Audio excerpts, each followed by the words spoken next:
பாலாஜி, அதிமுக தேர்தலில் வென்றது 47 சட்டமன்ற உறுப்பினர்கள். இதில் 30 எம்எல்ஏக்கள் ஓரணியாகவும் இபிஎஸ் தலைமையில் 17 எம்எல்ஏக்கள் ஓரணியாகவும் செயல்படுகிறார்கள் என்பது இப்போது வெளிப்படையாக தெரிய வந்திருக்கிறது. ஏனென்றால் நேற்று வரை அவர்கள் தனித்தனியாக ஆலோசனை கூட்டம் நடத்தி வந்த சூழ்நிலையில் இன்று காலையில் சட்டமன்றத்துக்கு வரும்போதே 2 அணிகளாக அவர்கள் வந்தார்கள் என்ற செய்திகள் பரவின. ஆனாலும் அதிகாரப்பூர்வமாக CV சண்முகமோ எடப்பாடி பழனிசாமியோ அது குறித்து அறிவிக்கவில்லை.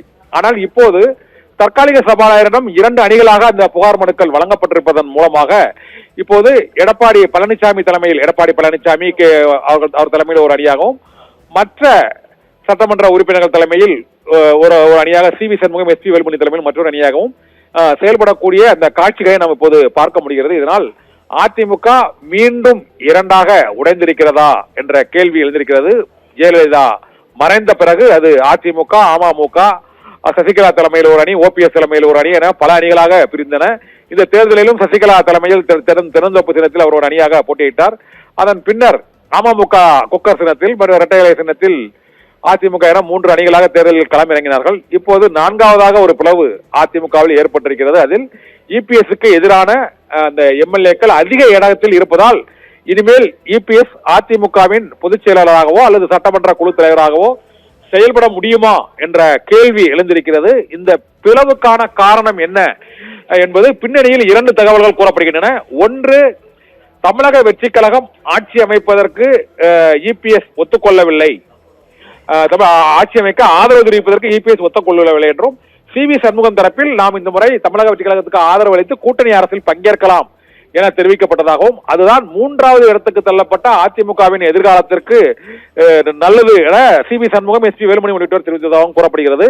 இப்போது களம் தாவேக திமுக என்று மாறியுள்ள சூழ்நிலையில் 3வது இடத்திலிருந்து நாம் முதலிடத்துக்கு முன்னேற வேண்டும் என்றால் முதலிடத்தில் உள்ள கட்சியோடு கூட்டணி வைத்தால் மட்டுமே கட்சியை காப்பாற்ற முடியும் என்றும் அடுத்து வரக்கூடிய ஆண்டுகளில் அதிமுக அழிவு பாதையில் இருக்கிறது என்றும் CV சண்முகம், SP வேலுமணி தரப்பில் கூறப்பட்டு அதிகாரத்தில் பங்கேற்க வேண்டும், ஆட்சியில் பங்கேற்க வேண்டும் என வலியுறுத்தியதாகவும் அதற்கு எடப்பாடி பழனிசாமி ஒத்துக்கொள்ளவில்லை என்றும் கூறப்படுகிறது. 3ஆவதாக பாரதிய ஜனதா கட்சியின் கூட்டணியிலிருந்து விலக வேண்டும் என SP வேலுமணி மற்றும் CV சண்முகம், நத்தம் விஸ்வநாதன் மற்றும் டாக்டர் விஜயபாஸ்கர் உள்ளிட்ட அந்த எம்எல்ஏக்கள் இபிஎஸ்ஸிடம் வலியுறுத்தியதாகவும் கூட்டணி வைத்து தேர்தலில் போட்டியிட்டு விட்டு உடனடியாக பாஜகவில் இருந்து நம்ம விலக இயலாது என்று இபிஎஸ் திட்டவட்டமாக தெரிவித்து விட்டதாகவும் கூறப்படுகிறது. இதனால் பாரதிய ஜனதா கட்சி கூட்டணியிலிருந்து இப்போது விலக முடியாது என்றும் ஆட்சிக்கு ஆதரவு அளிக்க முடியாது என்றும் அமைச்சரவையில் பங்கேற்பதற்கு ஒப்புதல் தெரிவிக்க முடியாது என்றும் எடப்பாடி பழனிசாமி 3 கோரிக்கைகளையும் நிராகரித்து விட்டதாக கூறப்படுகிறது. இதனால் SP வேலுமணி மற்றும்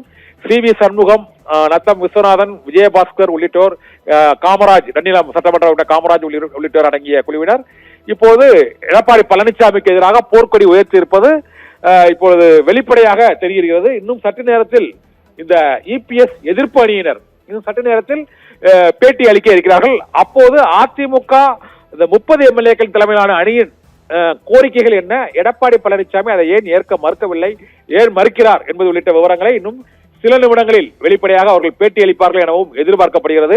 இதனால் கடந்த 3 நாட்களாக அதிமுகவில் ஏற்பட்டுள்ள குழப்பம் இப்போது உறுதியாகி இருக்கிறது. 30 எம்எல்ஏக்கள் அங்கு CV சண்முகம் மற்றும் SP வேலுமணி, விஜயபாஸ்கர் தலைமையில் இருப்பதாகவும் மீதி உள்ள 17 எம்எல்ஏக்கள் அங்கு எடப்பாடி பழனிசாமி தலைமையில் KC கருப்பண்ணன் மற்றும் உள்ளிட்ட எம்எல்ஏக்கள் அங்கு தலவாய் சுந்தரம் உள்ளிட்டோர் அங்கு எடப்பாடி பழனிசாமிக்கு ஆதரவாக இருப்பதாகவும் கூறப்படுகிறது. இந்த சூழ்நிலையில் அதிமுகவில் மீண்டும் ஒரு பிளவு ஏற்பட்டிருப்பதால் எந்த அணியை சபாநாயகர் ஆதரிக்கப் போகிறார் என்ற கேள்வி எழுந்திருக்கிறது. ஏனென்றால் சபாநாயகருக்கே வானளாவிய அதிகாரம் இருக்கிறது.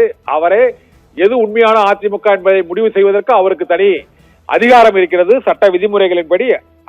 அப்படி ஒரு முறை இபிஎஸ்க்கு எதிராக இந்த SP வேலுமணி அதிமுகவின் சட்டமன்ற குழு தலைவரா அல்லது CV சண்முகம் தலைமையிலான SP வேலுமணி தலைவரா, இபிஎஸ் எடப்பாடி பழனிசாமி அங்கு அதிமுக சட்டமன்ற குழு தலைவரா என்ற குழப்பத்திற்கு தற்காலிக சபாநாயகர் தான் முடிவு எடுக்க வேண்டும். இல்லை என்றால் JCT பிரபாகர் நாளை சபாநாயகராக தேர்ந்தெடுக்கப்பட்ட பின்னர் அதிமுக சட்டமன்ற குழு தலைவர் யார் என்பதை அவர் அறிவிப்பார்.